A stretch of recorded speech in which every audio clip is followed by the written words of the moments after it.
Hi folks, in today's video I'll be showing you how to paint up this Minotaur in a single color hue. In this video sponsored by Hero Forge.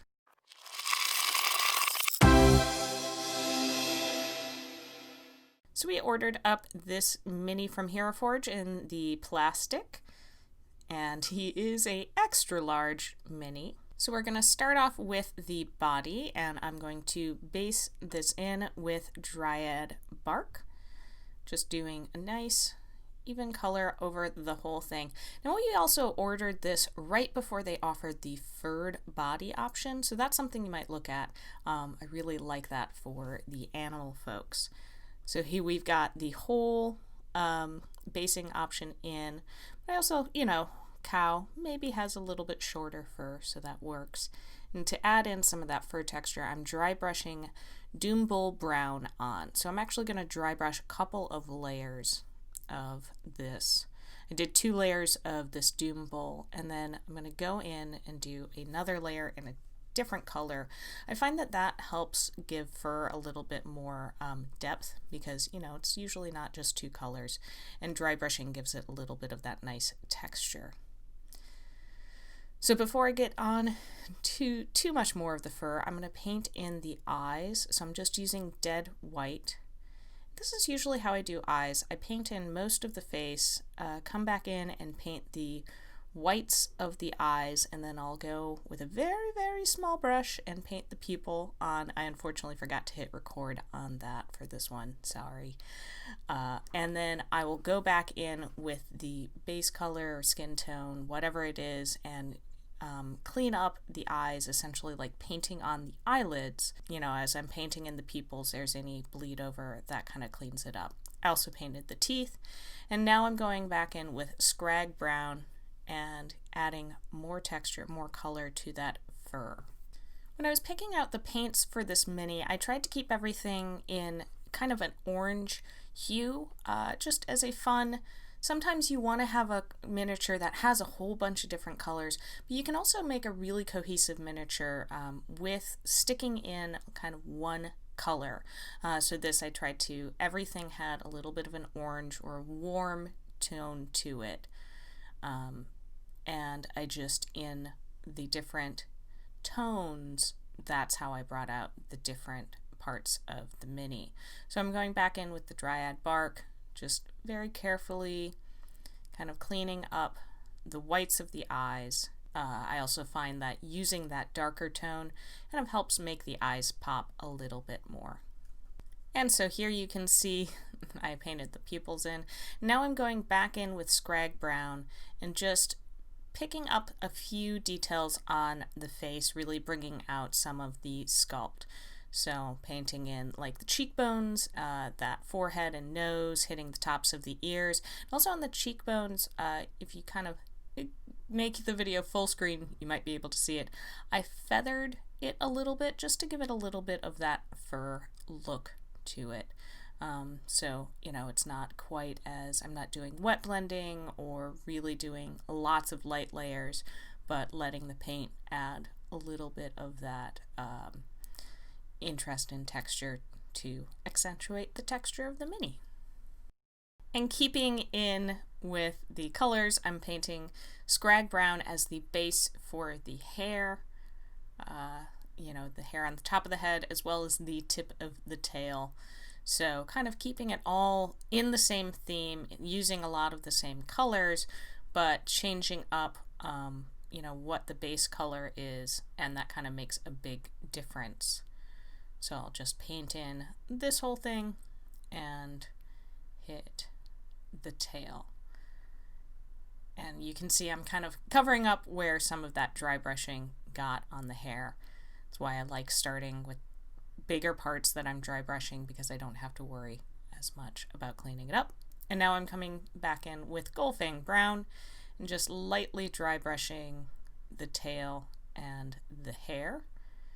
So doing a little bit of dry brush, bring out some of those higher points. Dry brushing, such an easy way of adding some dimension. And I did want to bring out a little bit more of the hair, so I just have a small detail brush and bringing in just the very tips to really help bring a little bit more dimension and make it stand out from the body. I also took this Golgfag Brown to paint in the eyebrows because you don't want to forget the eyebrows. They really help.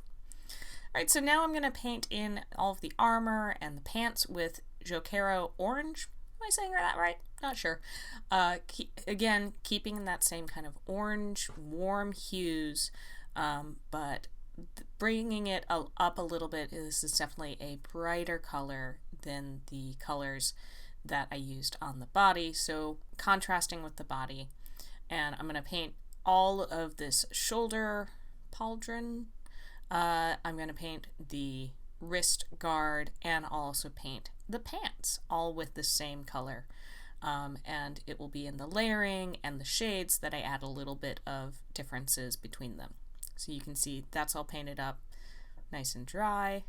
And now, while I'm waiting it to really fully dry, I'm going to just base in with white primer the horns as well as the hooves, because I'm going to use some contrast just to speed that part along. Alright, now that I've let that orange dry, I'm going in with Fuegan orange on the pants to bring out some dimension here. I'm really letting it settle into the creases of those pants and to kind of bring a little bit more dimension. I love these style of pants because they're very easy to paint and they look really cool, a little bit more formal, showy than your normal pants. And then on the shoulder and wrist, I'm using Agrax Earthshade to paint in shade to bring out kind of the crevices, all of that. And it's also giving a little bit of a different color to this orange. It's bringing it a little bit more of a brown, blackish tone versus really playing into the orange of the pants. So while that all dries, I'm going to paint in the hooves and the horns, just using Skeleton Horde. I am going to go back in later on with a little bit of Agrax Earthshade just to hit kind of the backs of it to add a little bit more transition, a little bit more shape to it. That's something that I've found, using shades and not painting the whole area, but being very specific on where you place it can help add a little bit of dimension without having to do a whole bunch of layers and a whole bunch of more complicated techniques. And now bringing a little bit more dimension to the pants, I've mixed Jokaero Orange and Towelite Ochre together, and I'm going to paint this along those raised bits of the pants, just to bring them out a little bit, bringing them up a little brighter, and you can see that's really making a difference. I'm not pulling it all the way down. I'm kind of focusing on where would the light hit these pantaloon parts. And I'm also using that same mixture to just add a little bit of highlight to this wrist guard as well as the shoulder, focusing on the high points. So I'm not painting it all the way around, I'm really just focusing on the top. And I'll kind of, on the shoulder, I use it essentially as an edge highlight to get just the very tippy top of each of those different levels of the shoulder. So you can see I did the top, and then I go in and do very fine, just a little bit. I found that kind of helped it pop a little bit. Alright, so now I'm adding that Agrax Earthshade, just kind of being very careful with where I place it, moving it around. If you've worked with watercolors, shades kind of behave in a similar way, and I'm just kind of bringing a little bit more shape to that hoof and kind of thinking like, okay, where would it be darker on the back and they would be brighter on the front. And then I'm also doing that on the horns, focusing it down just right around the hairline. So there was also a little bit where the contrast didn't cover, so that kind of helps hide that white from shining through. Before we get into the armor and the weapon, wanted to thank our sponsor for today, Hero Forge. Hero Forge offers fully customized tabletop miniatures with dozens of fantasy races and thousands of parts to choose from. They recently added epic weapons, which I think are fantastic for your regular sized miniatures, and especially minis like this Minotaur, who's extra large. So you can see that's a regular great axe. Still pretty big, but not massive. And here's the epic great axe. Definitely really brings a lot more character to this mini. And there's a variety of these epic weapons to choose from, and make sure that you're checking back often because they add new items every week. So head on over to Hero Forge to build your custom miniature today. And now on to the armor and the weapons. So I'm going to paint in most of the armor and some of the weapon with Brass Scorpion, again keeping that warm tones. And if you notice that the handle of our great axe looks a little wonky, that's totally on us. That's not Hero Forge. When we got the miniature, we took it out of the box, and I accidentally broke the handle, glued it back on, no problem. But if you have a mini arrive and something happened to it in the shipping process, Hero Forge has some great customer service and they will help you out. But we just glued ours on and it worked for painting up the mini. That was totally on us. So I'm painting in the blade of the axe with Canoptek alloy. This is a kind of silver-y gold color, so if you don't have that exact, you could mix in a little bit of a warm tone into a silver. And now I'm going in with Nuln Oil and painting this all over the blades of the axe, the metal parts on it, as well as the metal armor bits on his legs, just again bringing a little bit more dimension. And I'm especially on these leg bits focusing up kind of in the folds where shadows would fall. For this bracelet and the belt, I'm using Snakebite leather just as a little bit of a shortcut on this mini, but you could easily pull another brown or orange that's a slightly different hue to bring out some of those detail bits on your mini. And as you see, it's kind of a nice in between that orange and the brown of the fur. So now I'm going to go in and paint the handle part of this giant great axe with Karak stone. So I'm using a warm kind of beigey color for this. I figured, it looks like a cloth wrapping around. That seemed like a nice color to paint it, bringing some more lighter tones in, and I thought this also paired well with the alloy, that little bit cooler of a warm tone, but still being a warm tone. So to bring a little bit more dimension back to this armor, I'm going in with Hashnut Copper, so really shine, and I'm focusing it kind of at the bottom and center of all of these plates, essentially kind of where I think the most wear, rubbing would happen, as well as kind of keeping in mind where the light would hit it.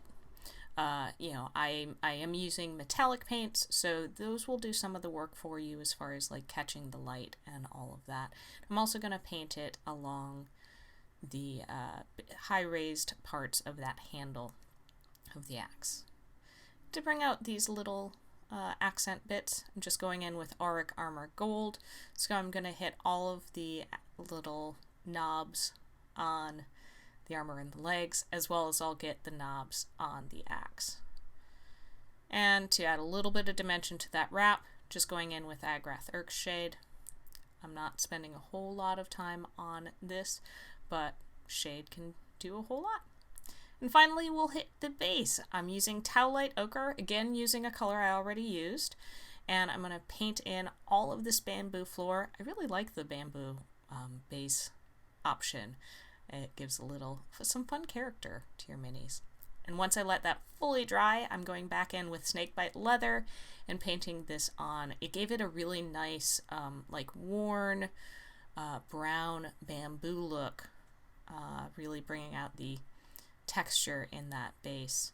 And once that's all done, I painted up the leaves and the pine cones, and there you can see the finished miniature. So even if you aren't doing a orange hued miniature, you can use these techniques to do a mini in a single color, but still have quite a lot of dimension to the mini and bring out the different parts depending on the color tone that you are using. Again, I want to thank Hero Forge for sponsoring this video. Don't forget to head on over to heroforge.com and start building your custom mini today. I hope you enjoyed this video, and we'll see you next time on Roll for Initiative. Bye!